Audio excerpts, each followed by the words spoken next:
Et de cette prise d'otage, on continue d'en parler avec Wilfried Fonck. Il est secrétaire national du syndicat UFAP, UNSA Justice. Bonjour. Bonjour. Merci d'avoir accepté notre invitation. Alors, le détenu Francis Dorfer est un coutumier de ce type de fait. Il est d'ailleurs surnommé le champion de la prise d'otage carcérale.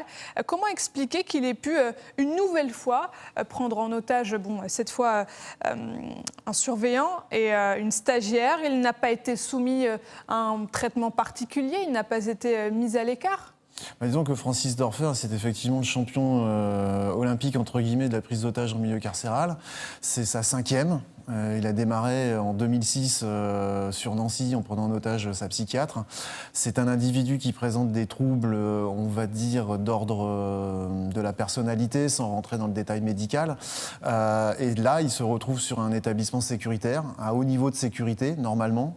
Et effectivement, on ne peut pas aller au-delà en termes de gestion. C'est-à-dire qu'aujourd'hui, par rapport aux structures dont on dispose, on n'est pas en mesure de pouvoir faire plus que ce qu'on fait déjà.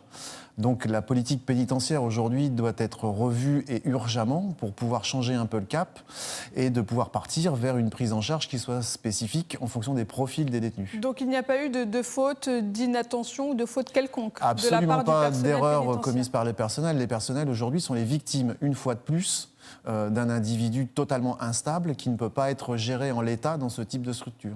Cette prise d'otage, elle intervient 3 mois après l'attaque de 2 surveillants par un détenu radicalisé. Il y a une recrudescence de ce genre d'incendie. Est-ce que les surveillants sont suffisamment formés pour faire face à ce type d'incident? Alors disons que de manière générale, la violence envers les personnels est devenue banale. Aujourd'hui, ce qui se banalise de manière encore plus grave, ce sont et les agressions avec armes et les prises d'otages. Donc aujourd'hui, les personnels ne savent pas, quand ils prennent leur service, ce qui va se passer pendant leur service. Ils ne savent pas ce qu'ils vont trouver en ouvrant une porte. Ça peut très bien se passer, comme ça peut très mal se passer. Et d'un individu à un autre, on a affaire à des profils tellement différents que les personnels sont dans l'adaptation constante par rapport aux détenus qu'ils vont avoir en face d'eux. Vous disiez qu'il faut revoir la politique carcérale, mais de quelle manière? Aujourd'hui, il est temps de changer son fusil d'épaule, c'est-à-dire qu'on est en train de privilégier finalement la gestion des détenus en termes de flux. On est en train de privilégier la réinsertion et la réhabilitation à outrance sans prendre en compte les conditions de sécurité dans lesquelles les personnels exercent. Et si les conditions de sécurité ne sont pas optimales, il est bien évident que la mission de réinsertion des personnels, elle, tombe à l'eau de fait, puisqu'il est nécessaire en premier lieu d'assurer la sécurité. Et aujourd'hui, c'est loin d'être le cas. Puis, cette affaire, elle se termine bien, entre guillemets, puisque les 2 agents sont sains et saufs aujourd'hui, mais ça aurait pu être dramatique. C'est un drame, de toute façon. Encore une fois, c'est un traumatisme pour les personnels dans leur ensemble, et surtout pour Gérard et Océane, qui, eux, ont été les victimes directes de cette prise d'otage.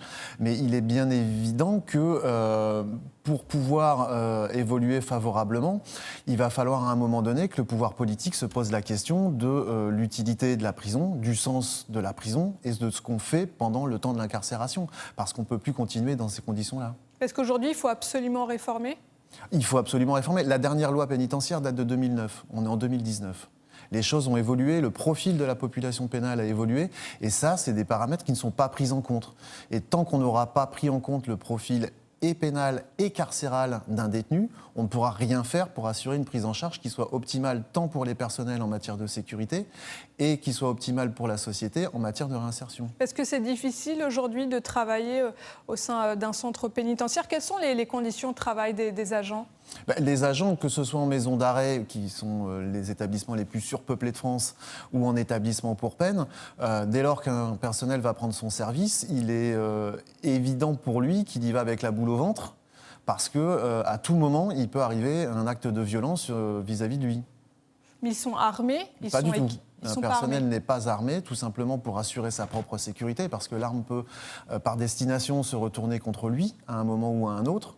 Hier, par exemple, Dorfer avait fabriqué une arme artisanale. Si les personnels avaient été armés, ces armes auraient pu se retourner contre eux. Donc non, les personnels ne sont pas armés. Ils ont simplement leur trousseau de clés, des alarmes qui fonctionnent en fonction des établissements plus ou moins bien, des Motorola pour pouvoir rester en contact les uns avec les autres.